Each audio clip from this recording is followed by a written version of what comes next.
This is real, validated information that will help save you potentially thousands of dollars per year in homeowners insurance. You've probably read the headlines about the home insurance crisis that is happening in Florida, but here is the deal. It's not all that bad. You just need to know what to look out for when you're purchasing a home. And in this video, we're going to talk about all of the steps you should consider when buying a home in Florida to maximize your savings on homeowners insurance. Let's jump right into it. Now, all of this information that I'm going to reveal to you in this video comes from insurance professionals, courtesy of my friends over at Regency Insurance. Now, one of the most important factors is the age of the construction. So here in Florida, building codes have improved over time to deal with wind, with hurricanes and other factors that go into place, elevation from a flooding perspective. And so newer construction is viewed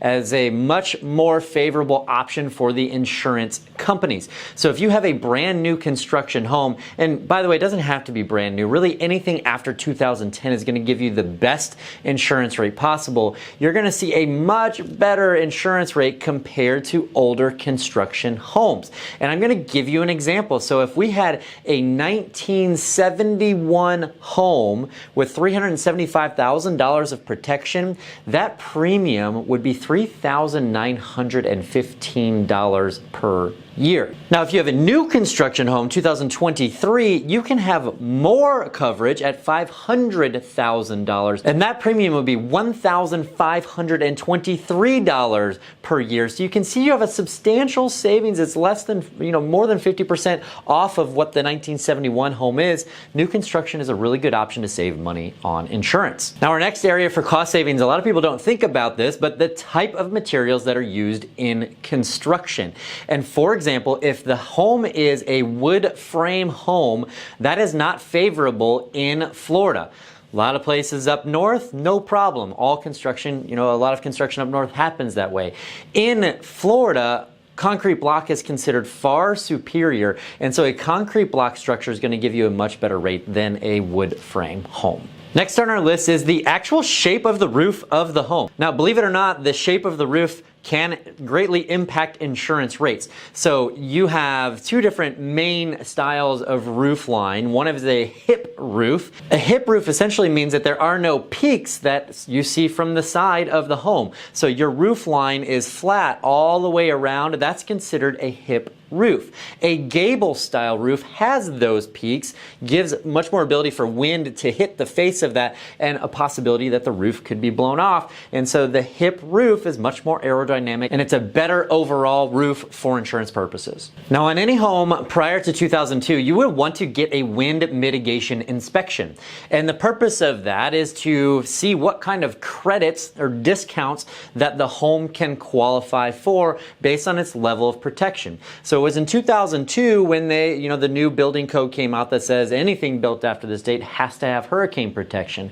Well, you may have an older home than 2002 and it may have hurricane protection. And so the insurance company wants that wind mitigation so they can give you as many discounts as possible. And so wind mitigation is an amazing way to be able to get all of the credits that you deserve on your homeowner's insurance. Now, let's say that you are interested in an older home. One of the things that can make a big difference is something called a third nail. Many people don't know about this, but the roof to wall connection, where that connects, there are certain straps that go there to hold the roof onto the house.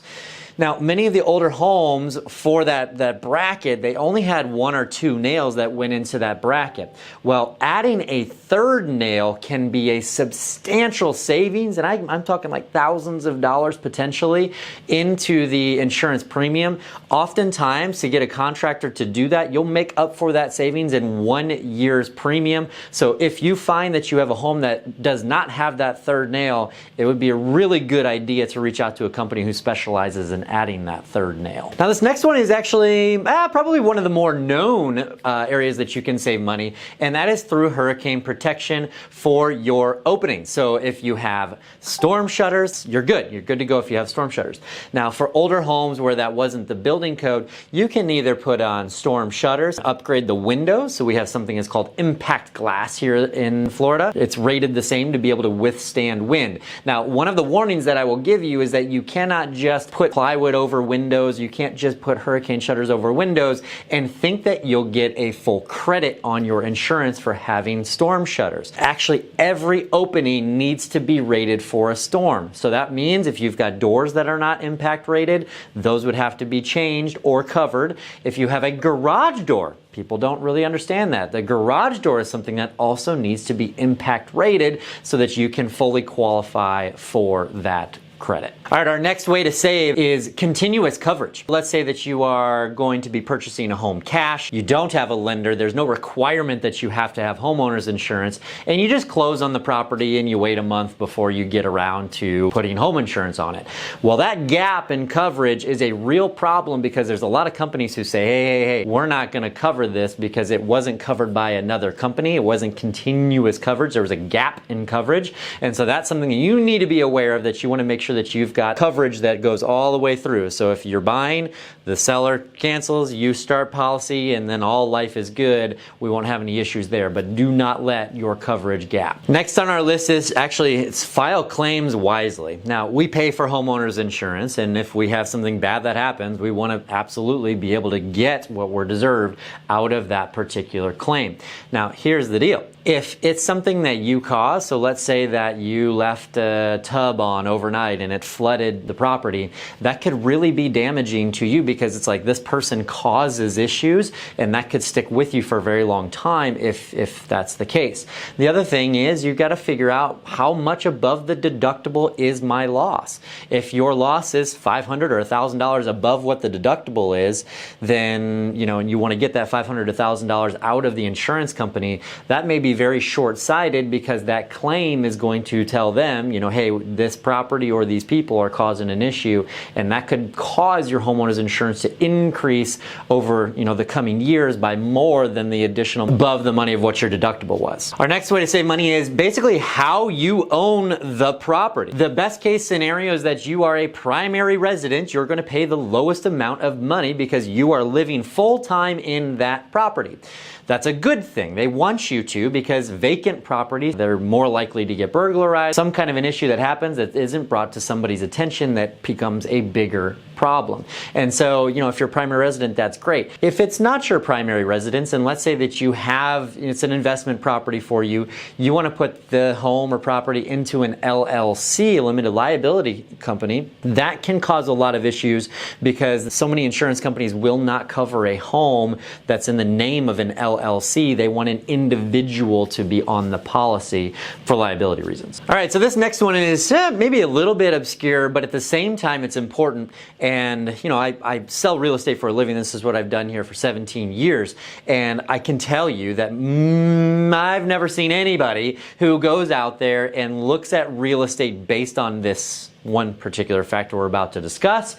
But it is important. So your proximity to a fire hydrant impacts your rates, your premium for your insurance.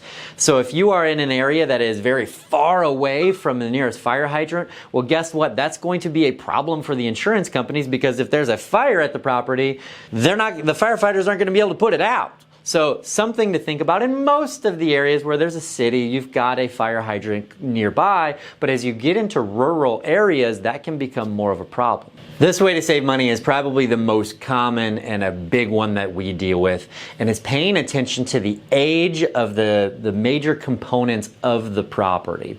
The biggest one is the roof. How old is the roof? A new roof is going to be much more favorable than an older roof, and I'll tell you what, we're seeing a lot of insurance companies companies that will not insure a home if a roof is over a certain age. And a lot of times that's 15 years or so. They'll stop insuring the property. They will not offer insurance if it's beyond that because they just know that there's going to be upcoming problems here in the short term.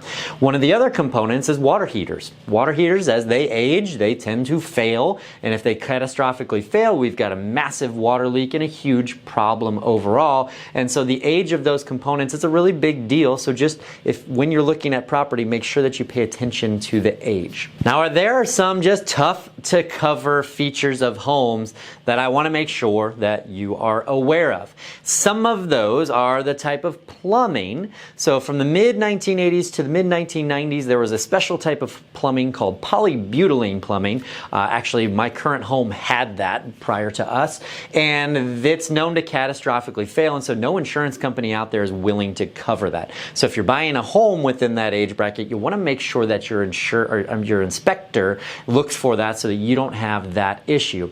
Also, when it comes to electrical, there's a lot of electrical panels that have fallen out of good graces with the insurance companies because they tend to cause fires, and that's no good either. Also, certain types of wiring. So if you have cloth wiring from a very old home, aluminum wiring, the insurance companies don't like to see those. We're also seeing things like diving boards and trampolines and all the fun things that we like to do. The insurance companies are saying, no, you can't have any of that. And now also flat roofs are becoming harder to cover because they tend to go bad a lot faster than a normal, pitched roof. So things to look out for if you're buying a home. Now, while this list doesn't take into account every single possibility of ways that you can save money on insurance, this is a really good start in that you can actually purchase a, very nice home in Florida, have insurance rates for well under $2,000 if you follow these principles that you learned in this video. Well, thanks so much for watching. Please make sure that you like the video, share it out, subscribe to the channel, and this is my latest video. Have an awesome day.